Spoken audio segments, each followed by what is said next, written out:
So I'm going to start off the day with a fun statement for us, just to kick us off.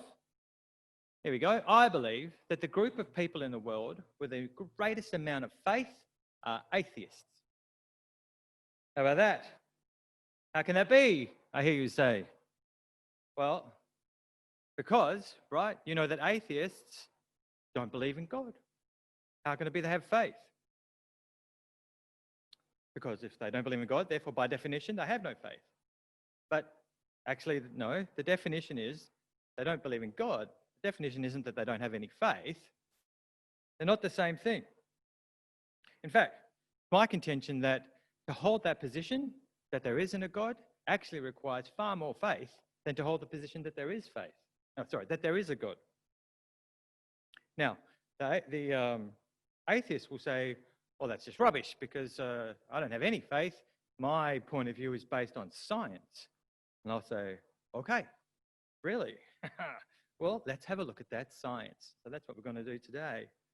I think it's a worthwhile topic because it is a stumbling block for lots of people. The whole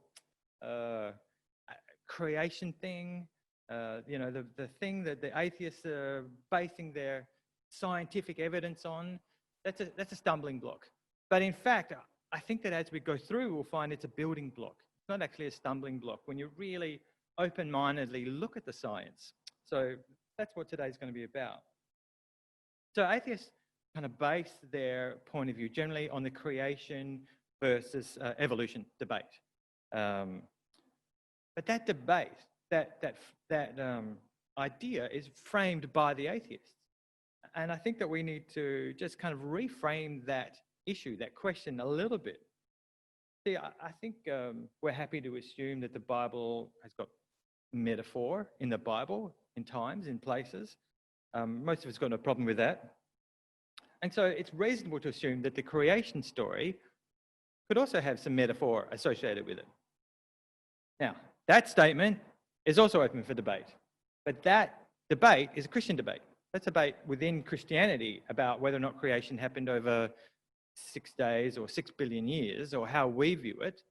But let's just put that aside and go, okay, the creation story could be metaphorical, and move on to what really matters. And that's the question is, it's not about creation versus evolution. The question that really matters is the universe just random? Did it just happen to be the way it is by chance, by coincidence? Or was there intelligent design in the way the universe is now? That's the central question. That's a question that's actually worth examining.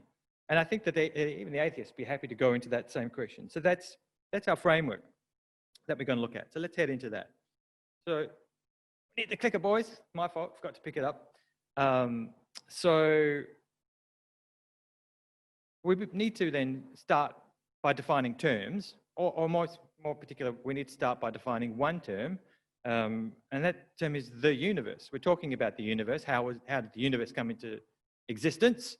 What does it mean? And so let's look at what the universe actually is. So we'll just bring up that PowerPoint. Is the screen shared? We're good to go. Oh, here we go. Is it shared for you? There it is. Okay, there we go. So the universe is all existing matter, space, and time considered as a whole. So matter, we know what matter is, physical stuff. Space, the gaps between the physical stuff. But also time. That blew my mind. See, time requires the physical universe. Time requires some kind of physicality. And that's just, whoa, I struggle endlessly to get my head around that.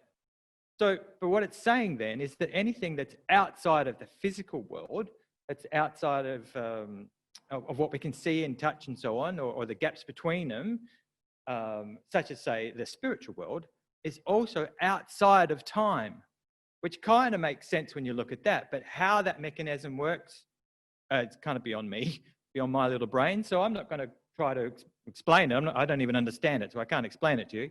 But I'm just going to enjoy that little fact in the knowledge that time only exists because of the physical world. So that's a nice starting point.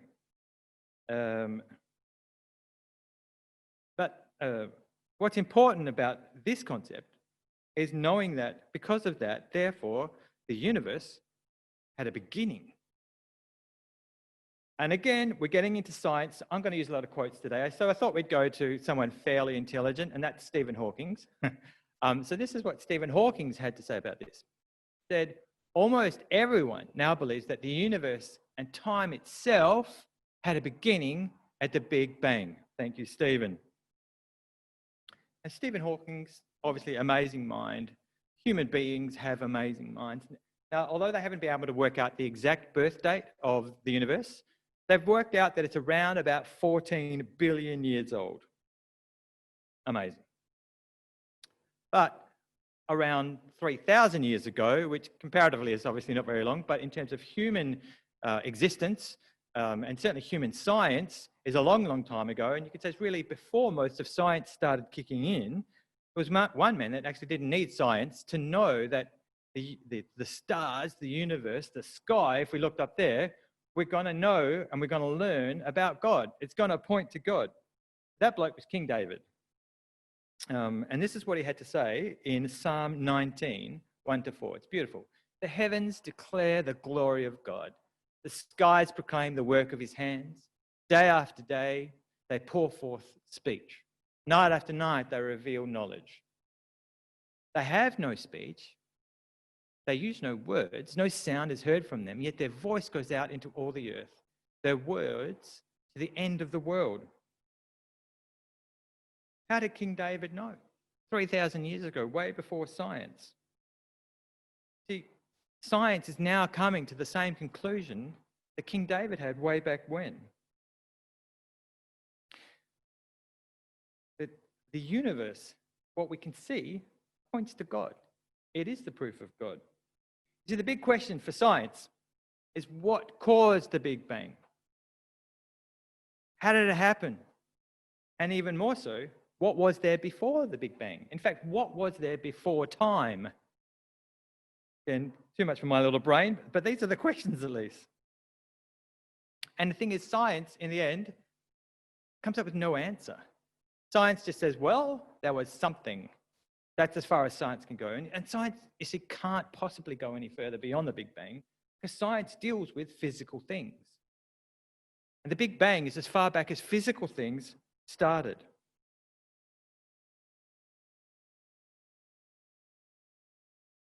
So where the Big Bang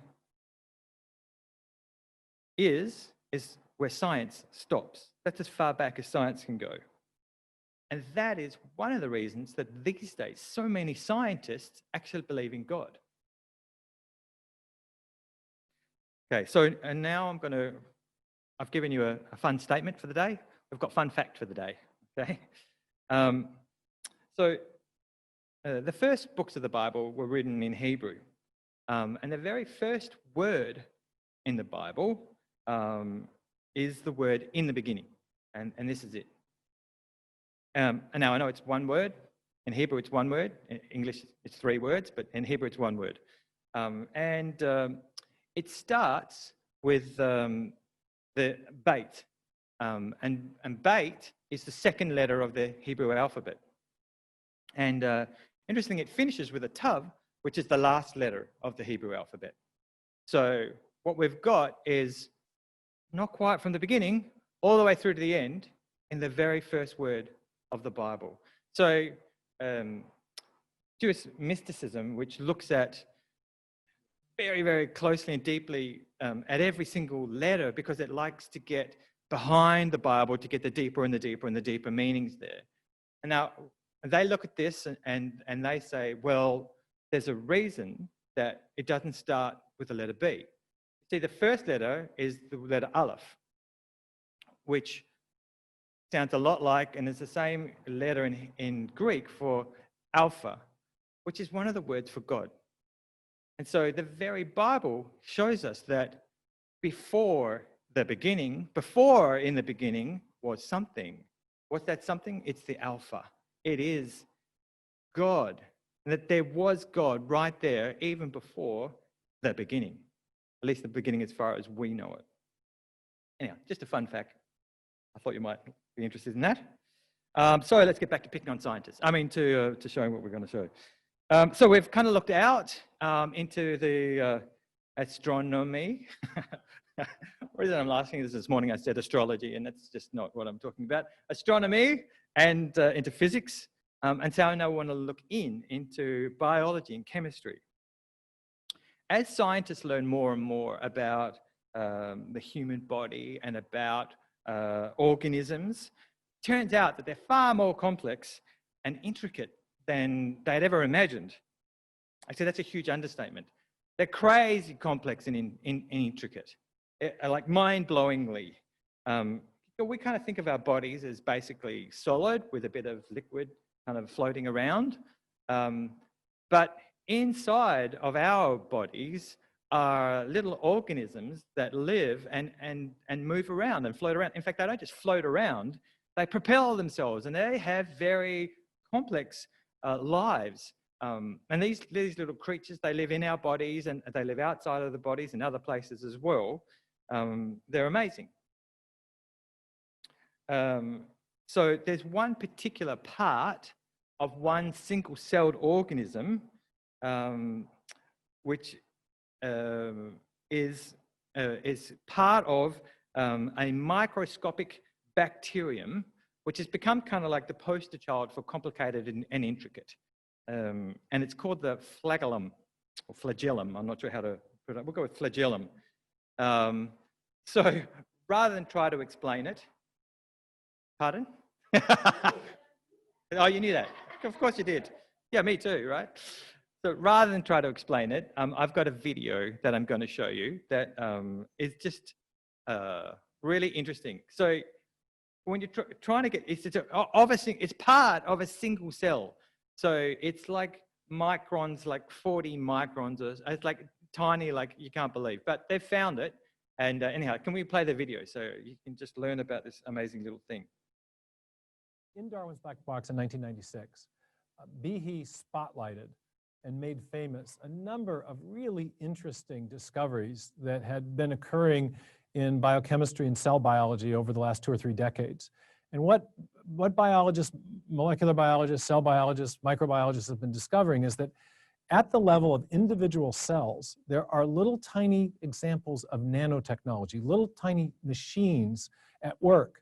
The flagellar motor is the one that Behe made most famous. It's a rotary engine that powers a whip-like tail, a protein tail that functions like a propeller, and it moves the bacterium through liquid, enabling the bacterium to essentially track down its food supply. And this little machine includes a rotor, a stator, a drive shaft, a U-joint, bushings, bearings, and a whip-like tail that functions like a propeller. And the machine in some bacterial systems turns at 100,000 RPMs in one direction and can reverse direction on a quarter of a turn and turn 100,000 RPM in the other direction. Bacterial flagellum is a true nanomachine, about 40 nanometers in size. It's amazing. I mean, E. coli, salmonella, which are kind of our model systems for the bacterial flagellum, can propel a cell about 20 lengths per second through a very viscous medium, like water, to these organisms. And you extrapolate that to human scale, 20 body lengths per second, 6-foot person, times 20, 120 feet per second. Mark Spitz or Phelps would be setting records with this type of propulsion. It's hardwired into a signal transduction circuit that allows the bacterium to sense changes in the sugar gradient in the surrounding liquid. This signal transduction system is actually a short-term memory system where the cell is, if it's going in the direction of an attractant, a nutrient that it can use to metabolize, it follows that chemical gradient. If it's a repellent, it will sense that and move in the opposite direction. So it's more than just this engine. It's an extraordinary piece of nanotechnology. It's high tech in low life. And so just by spotlighting these extraordinary pieces of nanotechnology inside cells, and the flagellar motor wasn't the only one by any means, Behe, in a sense, opened up a window for people. He opened up the black box of the inner workings of the cell and said, look, this is much more complex than anything than anything that the early evolutionary biologists had envisioned. Darwin knew nothing of this type of nanotechnology in cells, and at the very least, we've got to come up with an explanation for this. How cool is that? What an amazing little thing. Called the most efficient tool in the universe. And it's not even a cell. It's part of one cell. That's how tiny it is. And it's part of a living organism that lives in us and lives in other places around the world. It's just amazing. It's so impressive. But why does it matter? I guess it helps us to see that at a very microscopic level, the universe is actually incredibly complicated and it's incredibly efficient. It's not the kind of thing that's going to happen by random chance. These little creatures, these little machines or parts of cells, they just help us to see that this universe is not a random happening. These were designed.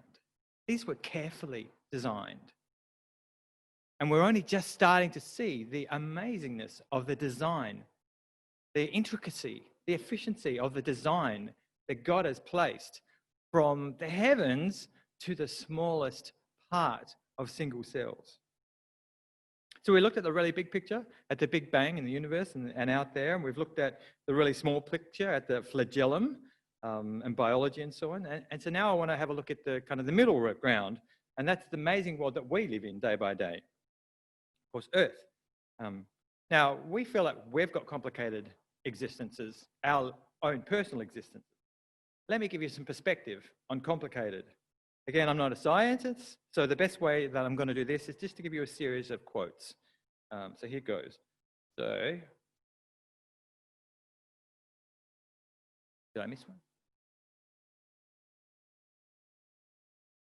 There we go. So, more than 30 separate parameters require precise collaboration to produce a life-sustaining planet. Robert Collins, who's a physicist and a philosopher. If you change a little bit the laws of nature, or you change a little bit the constants of nature, like the charge of an electron, then the way the universe develops is so changed, it is very likely that intelligent life would not have been able to develop. Dr. Dennis Scania, the head of Cambridge University Observatories. So if we nudge one of these constants just a few % in one direction, then no elements heavier than helium form. No carbon, no life, not even any chemistry. No complexity at all. Dr. David something in the Institute of Mathematics, Oxford University. The really amazing thing, I really like this one, is not that life on Earth is balanced on a knife edge, but the entire universe is balanced on a knife edge and would be total chaos if any of the natural constants were off even slightly. By Paul Davies, Professor of Theoretical Physics at Adelaide University. Again, mind blown. There's not just a huge number of coincidences that needed to have lined up for there to be life on Earth.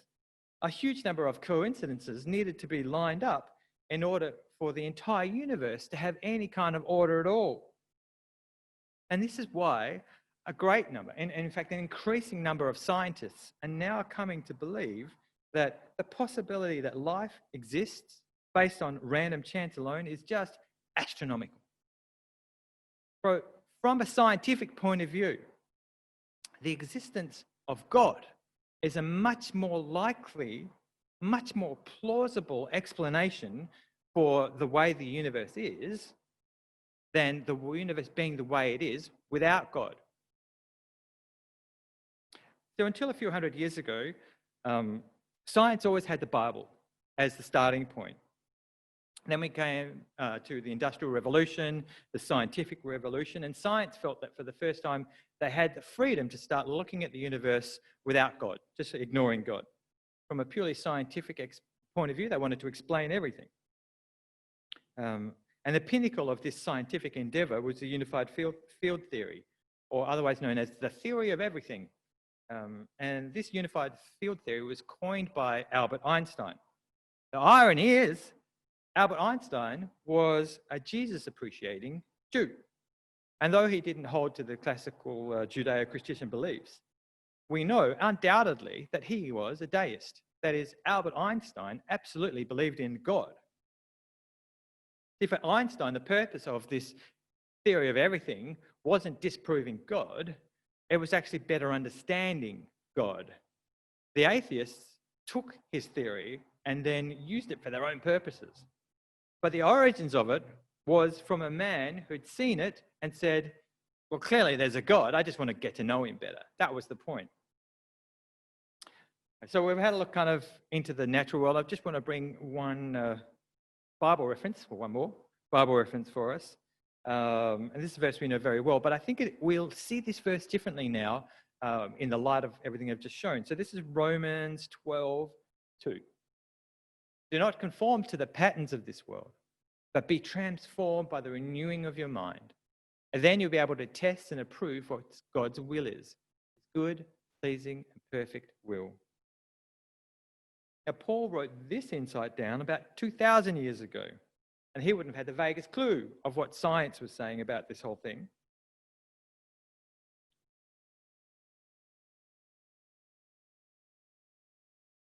But he knew the inexplicable truth, the inescapable truth, that nature and the universe point solidly to the existence of God, and that it's the only logical explanation. The only logical explanation is the existence of an intelligent designer. Of course, that being God. But today, perhaps even more so than then, it's only the person that's actually prepared to renew their mind, to open their mind, and actually look at the scientific facts properly, who's going to find the truth. This truth that God is the only real explanation, the only real answer. And once they've renewed their mind, and they've found God, then we know that they will find a God, and as they come to know God better, they will find a loving God. They will find a God that wants the best for us.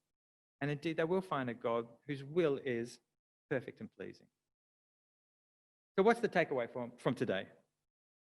Well, I hope that you are encouraged that your faith is not at all blind. Faith in God is not at all blind. In fact, I would say, after looking at the facts, faith in atheism, as I said, which requires this belief in random coincidences, is far less supported by science than faith in God. And it requires much more faith. As I said at the start, it requires much more faith, really, if you're actually going to look at it and not just blindly go along, and you're going to look at the facts, then you're going to have more faith to believe in atheism than to look in God.